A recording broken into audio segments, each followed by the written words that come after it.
Good morning, trader. Welcome to the weekly recap by Admiral Markets. My name is Chris, and we're going to take a look at these four currency pairs. First of all, be aware though that this video is shown to a global audience, may not be suitable for everyone. Take a look at admiralmarketsglobal.com, select your country of residence, and contact an appropriate entity. Also, please be aware that trading for exchange and global financial markets is considered high risk and may not be suitable for everyone.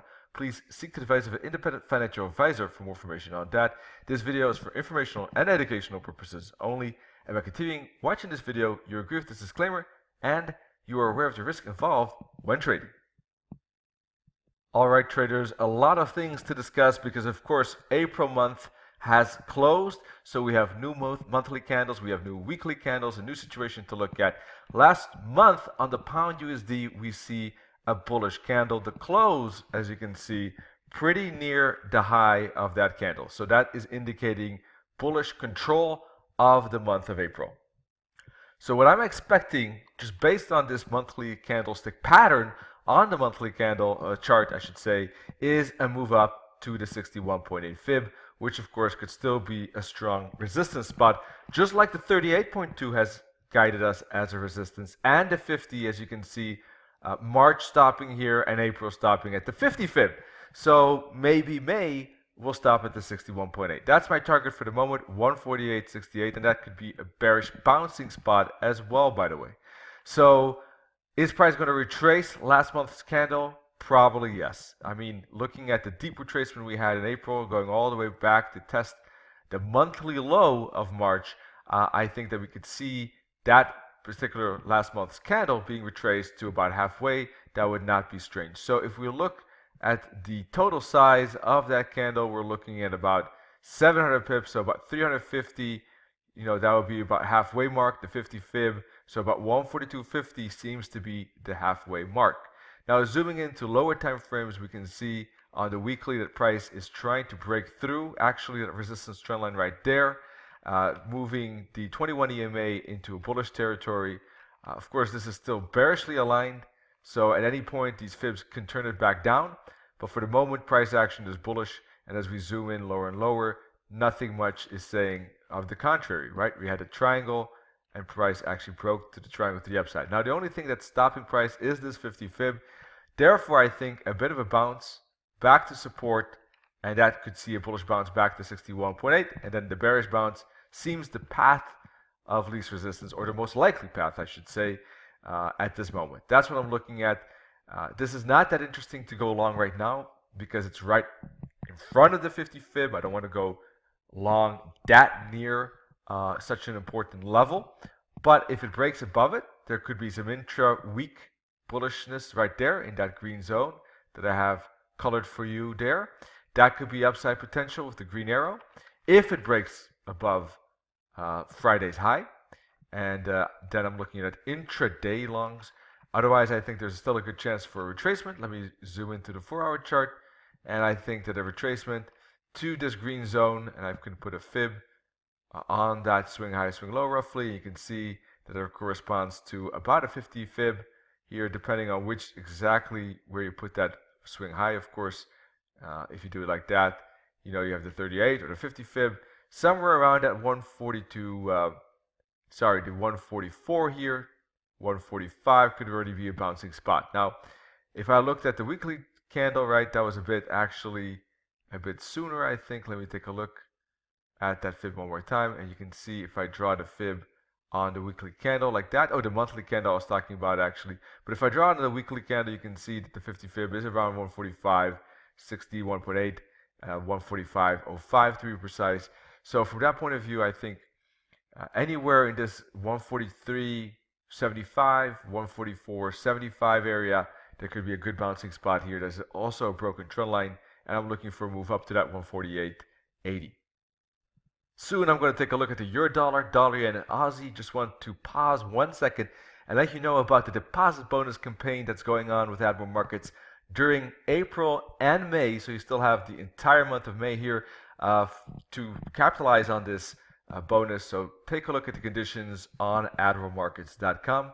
Also, of course, gladly see you in the upcoming webinars. We got a full schedule again. After a bit of a quiet week last week, we're going to take a look at 5 webinars, in fact, all kind of topics from live trading patterns and multi-time frame scalping and weekly setups. That's today with Nenet. This is the euro-dollar 4-hour chart, and interesting enough, very good momentum to the upside. Finally showing some, some impulse here instead of just correcting sideways all the time. And that did come at a level, the 38.2 fib, that my wave analysis has warned for. I think I put the fib from here to here indeed. And you can see price bouncing off that 38.2 fib for a bullish rally. But now price is reaching a strong resistance level, the 115 psychological level. So at this moment, it's going to be an interesting battle between support and resistance. This is not a spot that I find particularly interesting to go long. If there's a strong rejection daily candle, perhaps today or tomorrow, it could be maybe some reversal potential just for a retracement back to 113.80, for instance, or 113.50, back to these fibs here that I have posted when putting a fib on this swing high, swing low. Now, once price gets back to those fibs, those could be bouncing spots. Why? Because this is a pretty sturdy momentum, relatively speaking, pretty strong here within a very choppy euro dollar. So I think these fibs can provide support. I think they could provide a bouncing area. And will price basically make a rally up to the next target, like 116.40? Maybe, right? We do see strong weekly candle here. We see still a bullish monthly candle as well, not a big one, but still. So yeah, I think that is a decent likelihood that price can basically find a bit of rejection here, retrace part of that weekly candle, find a bounce, and still make a bit of an upside. Will it get up to 117, 116? I'm not sure.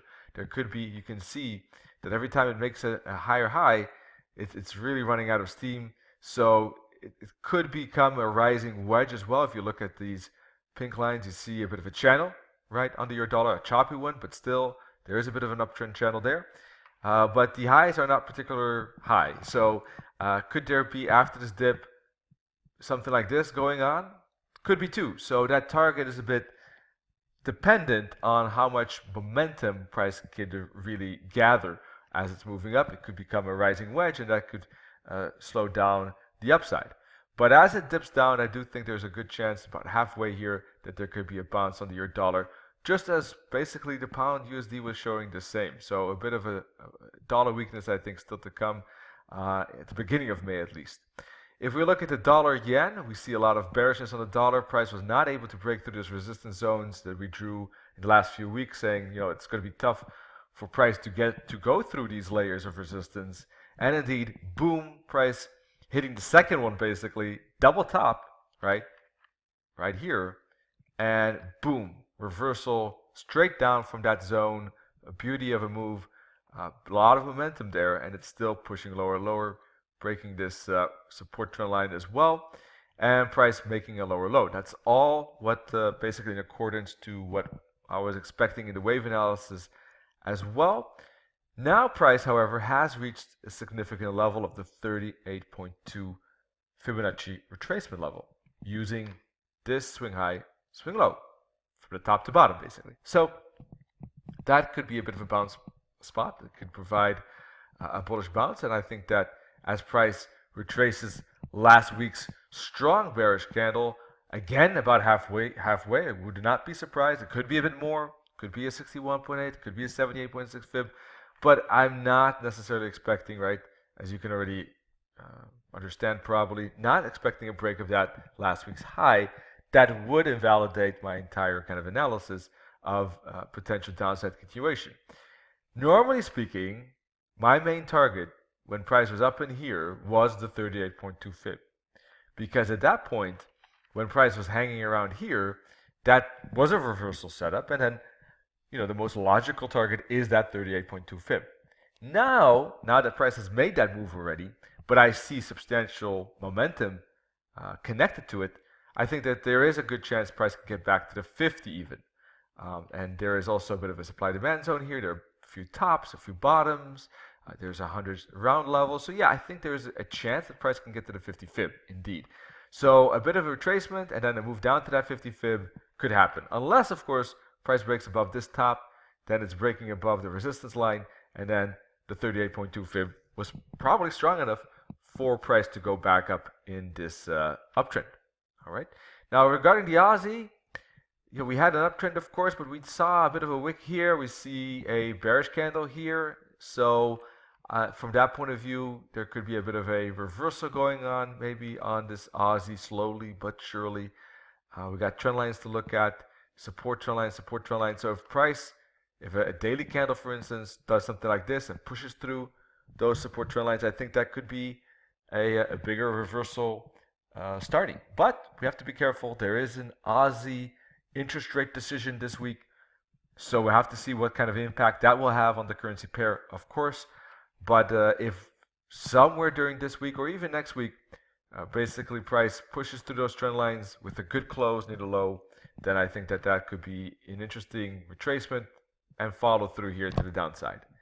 If the opposite happens and we see a bit of a bounce here instead, well, then perhaps it will break this trend line. It would have to break this resistance. Let me show you on the 4-hour chart, right? It would have to do something like this, an upside, show a bit of a bull flag, and I would not be then opposed, as long as price is above that resistance, to look for more upside. All right, make sure to take a look at all the analysis and webinars, of course, on admiralmarkets.com and the social media, like Twitter, for instance, Admiral Markets Twitter account as well. You can follow. Thanks for joining and hope you have good trading. Cheers.